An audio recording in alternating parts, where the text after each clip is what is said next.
के मन का शंका और मोह समाप्त हो गया था। उसी ज्ञान को सुनने के बाद भी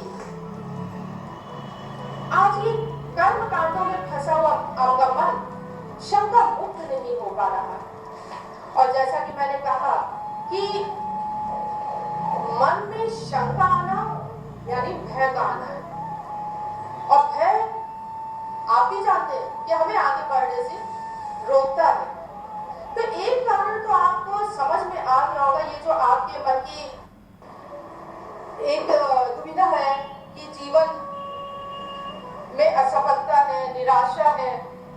तो एक कारण तो यही सबसे बड़ा आ गया कि मन में बसा हुआ ये भय है आपकी ही असफलता और निराशा का। आप ऐसा नहीं है कि आप सत्संग में नहीं आते हैं, आप सत्संग में आते हैं, यहाँ पर भी आ रहे हैं, बहुत अन्य जगहों पर भी जाते हैं, लेकिन सत्संग में क्या आप ये भय और शंका, अनिश्चितता इसको समाप्त करने के लिए आते हैं? नहीं, शॉर्टकट में आप सफलता प्राप्त करने के लिए आते हैं, अपनी मनोकामना भगवान से लेकर एक पूरी करवाने के लिए आते हैं। अब अच्छा रही ये बात आपकी जो भय की, शंका की, अब इसको अगर आप समाप्त करने आएंगे भगवान के पास तो भी तो आपको ज्ञान सुनना भी पड़ेगा, धारण भी करना पड़ेगा, अभी उसके बाद कर्म भी करना पड़ेगा। तो इतना समय तो आपके पास होता नहीं है कि आप ज्ञान सुने, फिर उसको अपने जीवन में लाएं और फिर आप कर्म करें। अभी कितना छोटा सा एक रास्ता आपको वैसे भी मिल चुका है, छोटा सा रास्ता आपको मिल चुका है कि आप अपना ये जो भय अनिश्चितता सब आ जाता है मन में, इसके लिए आप धागा बांध लेते हैं हाथों में, आप वो जो अलग अलग पत्थर होते हैं अंगूठी में वो पहन लेते हैं, और फिर जो बचता है फिर आप मंगल के अलग अलग दिनों के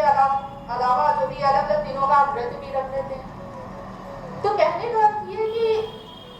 विश्वास तो आपको इन संसारिक कर्म कांडों पर है, ईश्वर के कहे पर आपको विश्वास कहा। ईश्वर ने कहा तुम मेरी शरण में आ जाओ, स्वयं को समर्पित कर दो, लेकिन आप तो अपने को समर्पित किए हुए हैं संसार के लिए, धन के लिए। तो ये जो एक आपने विश्वास का एक वृक्ष बना रखा है जिसके नीचे आप बैठे हुए हैं, ये कर्म कांड के विश्वास का वृक्ष जिसके नीचे आप बैठे हुए हैं, इसके तो नींव ही कमजोर है। और ये आप भी जानते हैं जब नींव कमजोर है तो भी ये वृक्ष कब गिर जाए आपको भी नहीं मालूम रहता है। और होता भी यही है कि जहां संघर्षों की तपन लगी, जहां मोह माया की आंधी आई, ये वृक्ष गिर जाता है। तो अपने विश्वास को प्रहलाद की तरह बनाओ, मीराबाई जी की तरह बनाओ, और बनाओ द्रौपदी जी की तरह कि अगर बाधा है तो बाधा के समाधान के रूप में ईश्वर का साथ तुम्हारे संग में है, जो खंबे से प्रकट होके भी तुम्हारे जीवन की रक्षा करेगा।